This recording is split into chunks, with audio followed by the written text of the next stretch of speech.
What is good, YouTube, man? It's your boy Junior back at it again with another reaction video, man. Y'all Mafia, bro. We getting litty, man. Let's check out, man. Sneako is going insane. It's working. Sneako. They call him the Kanye of YouTube. Let's check it out. Yo, a lot of you need to wake up. Wake up. Come back to reality. Get off of TikTok. Get off of Instagram. You're so stupid. Sneako is going insane, but it's working. This past month, he went from gaining 1,000, 2,000 subscribers per day to 15, 16, sometimes in the 20,000s per day. If you've been following him for many years on YouTube, you aren't really surprised with his current behavior or mindset, but you're probably thinking he is going about it the wrong way. Sneako is on a mission to expose the truth.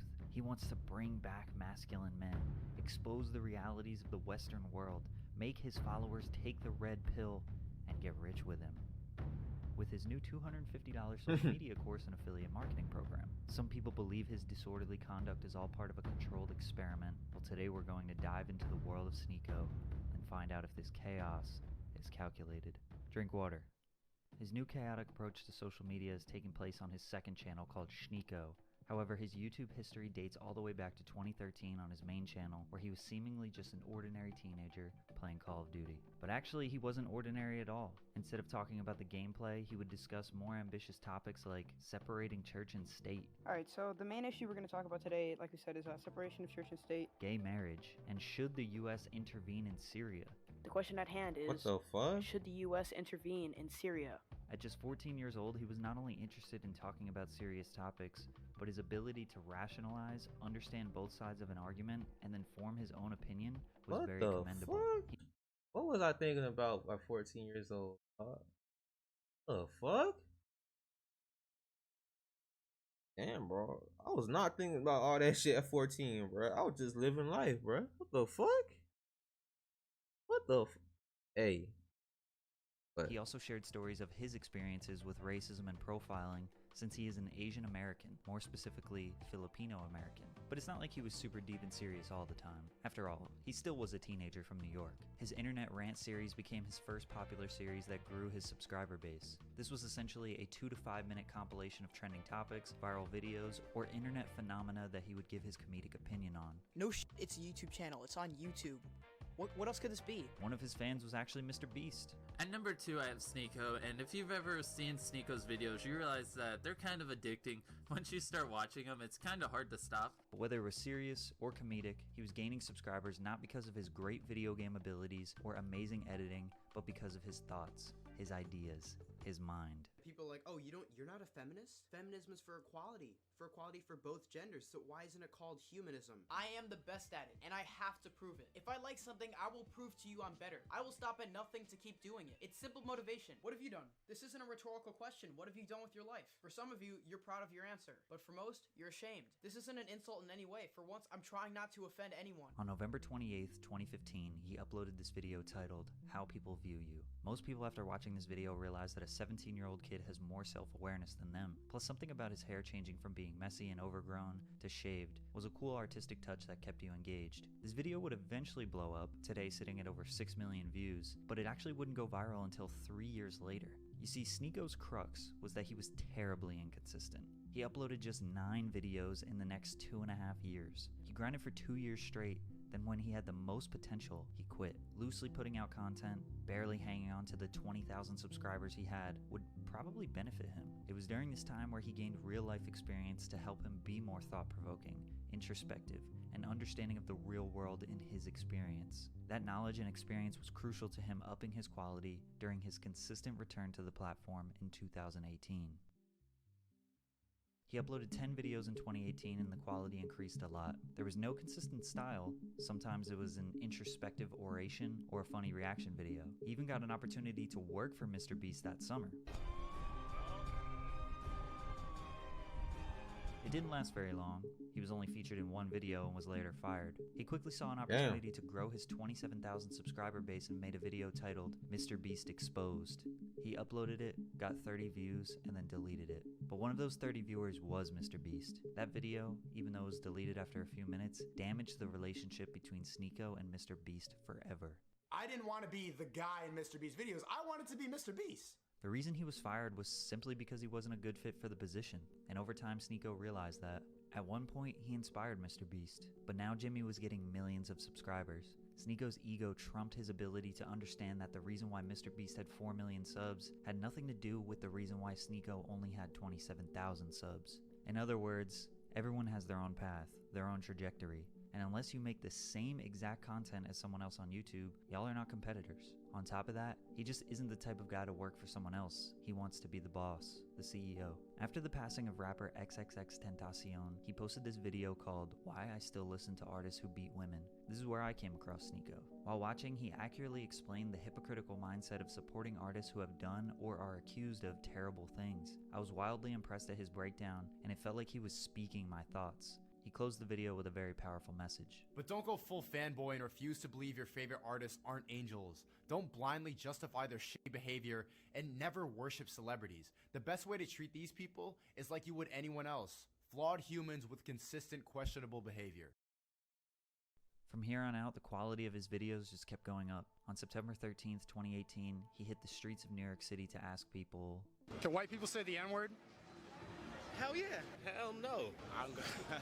3 months after he posted this video, his channel exploded. He went from 30,000 subscribers to 130,000 subscribers in 24 hours. It took him 6 years for him to be an overnight success. From here, his back catalog started gaining more and more views. People were realizing that Sneako was their woke best friend that they were ignoring for a long time. His scribble drawings over New York City B-roll complemented his thoughtful essays perfectly. This is the era where Sneako built his core fanbase. This style took him from 100,000 to 500,000 subscribers in about 6 months. When he wasn't reflecting on his own thoughts, he was asking people on the street for theirs. Typically, these videos got more views. Once he officially branded these street interviews as the 1-minute podcast, he went from 500K to 700K. Then the pandemic hit. The way the world changed and flipped upside down seemed to have a pretty large effect on him. He was always challenging the societal standard. You know, like the stuff everyone believed but never asked themselves why they believe it. But there's a reason we have gender roles. Hold up, before you... He was taking the red pill, which is a term based off the movie The Matrix, where you take a pill and essentially realize the truth or realities of the world, or you take the blue pill and remain ignorant and happy. Red pill was kind of adopted by Republicans spreading truth, but during this time he was expressing his thoughts and emotions in a clear and calculated manner. Being poor is a mentality. And if you say that online or in a woke place, there'll be a horde of people coming, explaining to you why that's offensive because I need to pay for my brother's surgery and I can't work. Obviously, I'm not talking about those outliers. That's like when fat people say, it's not my fault, I'm fat, I have a thyroid condition. Like, yeah, fatty, clearly I'm not talking about you. I respect how honest and unapologetic Sneako is. This guy is just too real for this world. At this time, he was controversial to the people that didn't agree with him, but it was nothing compared to what he is now. Stop objectifying me? No! Everything you've been told is a lie. Let's not be soy boys, come on! Stupid!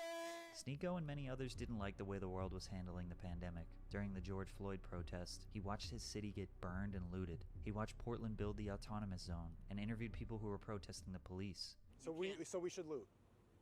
Yeah, We should loot? looting is redistribution of wealth from corporations to individuals. It's ill-gotten wealth. It's stolen goods, man. It's Sneakers? all yeah. It seemed like he was leaning more and more on the Republican standpoint, but maybe that's just because he wasn't praising and idolizing the liberal status quo. If you voted for Biden, you're kind of a bum. If you voted for Trump, you're also kind of a bum. The fuck? I would never vote for somebody in the Democratic Party because of how corrupt they are, how phony they sound when they talk, how like uppity they feel because, oh, we're not racist. So he was kind of taking the role as a libertarian or centrist, but because of him not wanting to vote Democrat indicates he leans a little right. For the rest of 2020 and really until today, he just kept grinding and feeding his audience with status quo challenging and thought-provoking content. He became one of those YouTubers' favorite YouTuber. A lot of other creators praised his work and respected his artistic approach to the platform despite him not being insanely popular. I mean, don't get me wrong, he was approaching 1 million subscribers, but he was averaging about 200K to 500,000 views per video. But it was on his second channel where everything started to change. Sneako was the name of his other YouTube. This is like a whole In documentary, 2019, dog. What it the was kinda fuck? just throwaway clips, random vlogs, and long-form podcasts that he wasn't consistent with. But in classic YouTube fashion, the glorious second channel is where things get more personal and less polished and professional. On July 13th, 2021, he uploaded talking into a camera and uploading it to youtube.com, and lo and behold, Fisheye Sneako was born. The way this shot feels like coming off a bad trip or ego death. The 4-minute vlog is literally him showing a bunch of people how cool his new lens is. If you don't know, a fisheye lens gets such a wide shot that you can literally put the camera touching your nose and still be able to see a wide picture around you. Once he got this lens, his content got more up close and more personal than ever, and the fans loved it. I seen Fisheye 2 seconds in and I knew this was finna be a banger. He was in a relationship, he was traveling, and he seemed to be very positive and happy. The vlogs were getting solid viewership, and as a creator myself, nothing boosts your confidence more than just filming your everyday life and people watching it. Literally gonna one take this and just try to get it on camera because I don't fucking care about anything anymore, yo.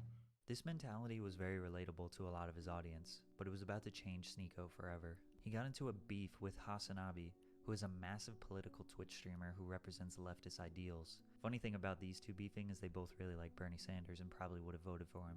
Anyways, Hassan reacted to one of Sneako's videos called How to View Women, where Sneako takes on the role of a man who's insecure, can't talk to women, and wants to not end up like an incel. The visuals consisted of him filming women from a distance, which was supposed to be ironic, but it seems like Hassan didn't understand the hypothetical perspective Sneako was creating and just resorted to calling him an incel. Bro, this dude was like, this is healthy. This is a healthy way to do things. I am going to go and film random women and harass them. Dude, this is wow. Obviously, Sneako wasn't a fan of Hassan's reaction. Hasanabi's right. Yes, ha ha ha, toxic man. I don't like him. He's creepy. But you're not saying anything about the video. You're just insulting me. Aren't you the political streamer? Say something political. Him and his girlfriend broke up. Now, relationships are extremely complicated, and basically nothing posted on YouTube can indicate how things truly are, even for Sneako, who's very open and honest about his life. Plus, apparently it was an open relationship, and I don't really know how those work at all, to be honest. But we can assume, based on what he said here, that he wasn't taking it all that well. What I do miss about having a girlfriend is just like, you know, I'm a miserable, like, bitter person. I'm always angry, and like, you hear my voice right now, I'm like, ugh, ugh. Like having like a, yay, woo, yay, let's go apple picking. It's good to balance off how bitter I am. But once they broke up, he went full red pill. Blatant anti-feminist, no more sugarcoating, no more trying to word it nicely, just stating exactly how he feels. But do you really don't think that they're trying to emasculate the world and take away what it means to be a man? A man? I see the same, like, ugh, like just meeting you for the first time, like, yeah, that guy hates women. And I get it. I hate women too, bro. Like, it builds up. It's not really your fault, bro. I feel like I'm slowly watching Sneako turn into a villain. He started live streaming on YouTube. He shifted to strictly reaction-based content that is clipped from live streams and made into YouTube videos. The way to start is when she starts doing stupid shit, say, bitch, you're acting stupid. That's what they do. They need to hate us. We're losing the basic forms of society. It's crumbling apart. Shut the fuck up! Shut up! You see, is that this is all fucking noise. The reason that there's so much bullshit is because we're all just fucking making content now. He would often praise the almighty alpha male Andrew Tate. Watch my Andrew Tate videos if you want the full background, but basically Andrew is the single most polarizing conservative red pill alpha male guru to ever grace social media.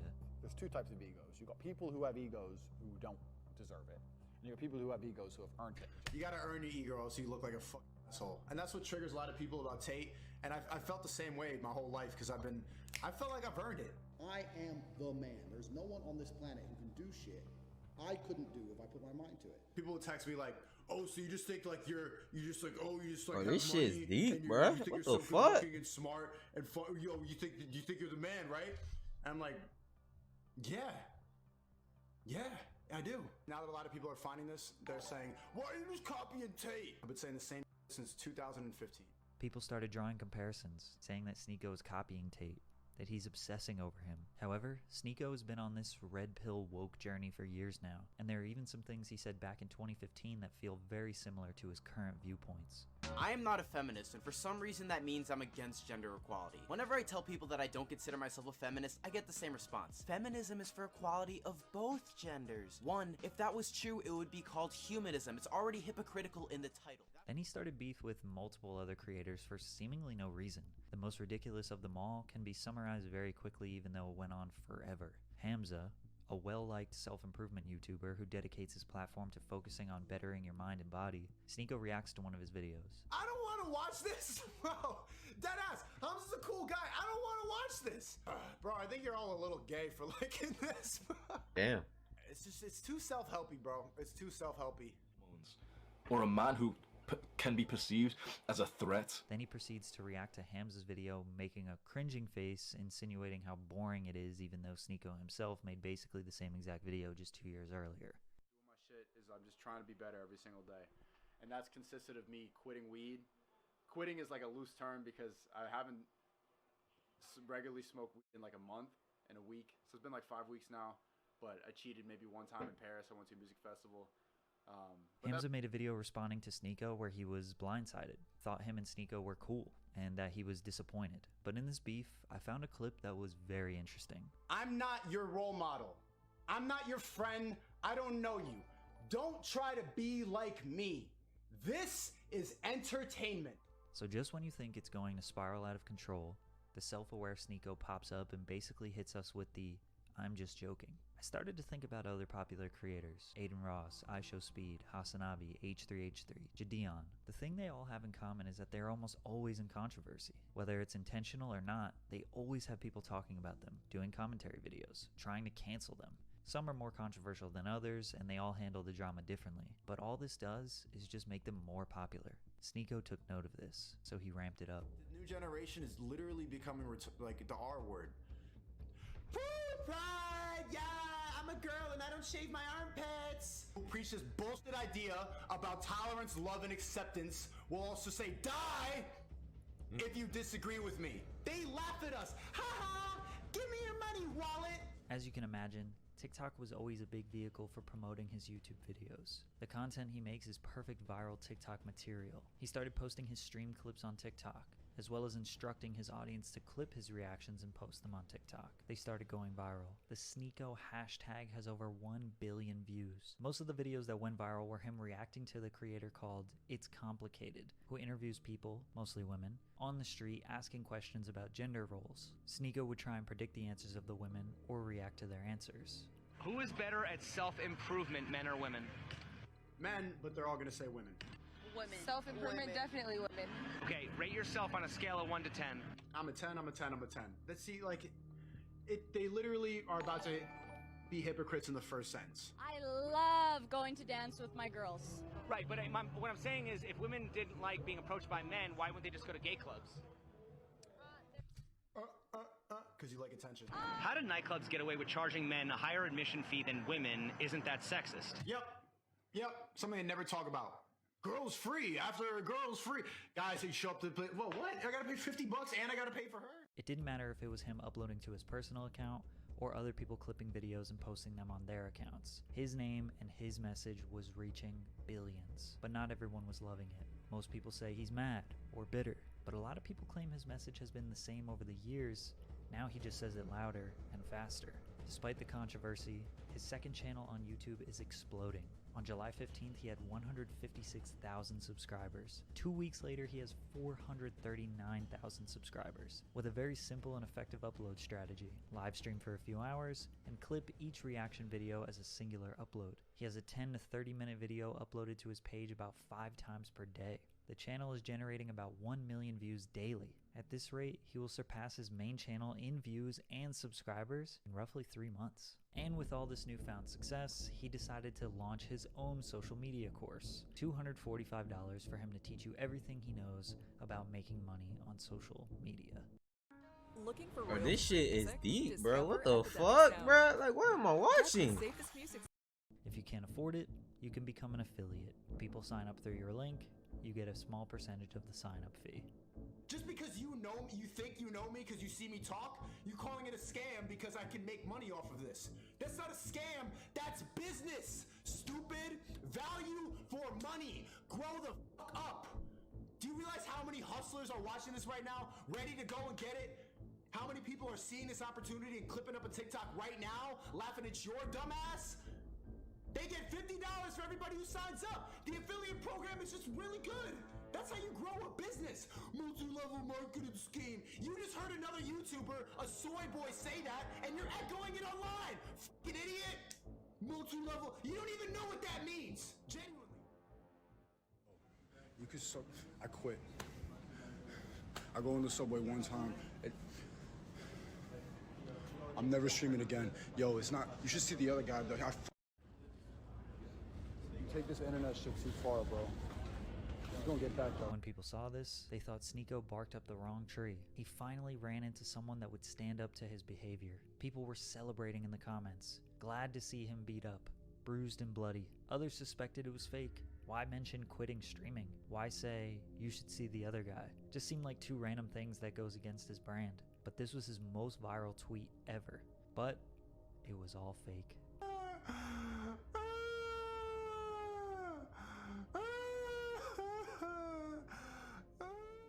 It was all a stunt to prove the power of social media, to prove that everything we see and watch online is fake and manipulated. The people who cared about him will no longer believe him if anything goes wrong in the future. And the people who hated him before just said he had to fake a fight to get views. Nobody was really on his side. Nobody really thought he was a genius, but he did go mega viral. He gained thousands of followers, thousands of subscribers, which is exactly what he was trying to do. Sneako spent years making high-quality, professionally produced and edited content.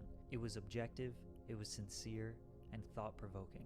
It took him 7 years to reach 1 million subscribers while doing that. Along the way, he gained respect, notoriety, and a career on the internet. But he recognized an opportunity, a shift in social media where he knew exactly how to act, exactly what to say to amass a large following in a very short period of time. Reacting to other people's videos, shouting, screaming, being bold and aggressive is probably going to have him build a bigger following, a stronger following, and maybe even make more money than he ever has in a way shorter period of time. Maybe he's claiming this is all entertainment so he doesn't have to take accountability. Maybe it truly is just genius marketing. Maybe he's just copying another man's successful strategy. Or maybe he is actually going through something. No matter what his intentions are, no matter what viral stunt he pulls next, no matter how long he drags on this new persona, he knows that if he makes one video apologizing for his spastic behavior, that everything can go back to the way things were before. Shit, bruh. Why do I care so much what people think about me? Bruh. I think I'm gay. This Where shit can I is go to, deep, bro. Talk, I You guess. guys, bro, this shit is deep. Damn. But, bro, if y'all enjoyed that little video, make sure y'all leave a like, comment, and subscribe, bro. And I'm out.